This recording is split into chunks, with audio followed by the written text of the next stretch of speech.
Сәлеметсіз бе білім алушы?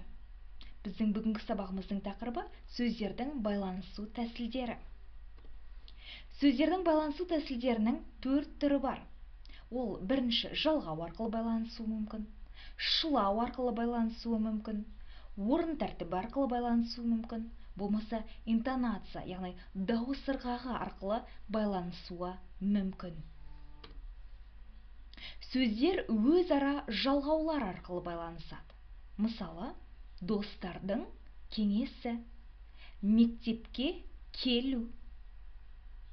Екінші, сөздер өзара септеулік шылаулар арқылы байланысады. Мысалы, досым үшін ұялдым, күн сайын жаттықты. Бұл жерде үшін, сайын септеулік шылаулар. Үшінші, сөздер өзара ешбір жалғаусыз, шылаусыз орын тәртібі арқылы байланысады. Мысалы, ашық мінез, жапырақты ағаш.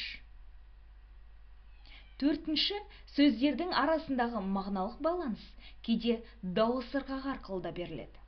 Мысалы, Абай ақын, Сәбит жазушы. Назарларыңызға рахмет.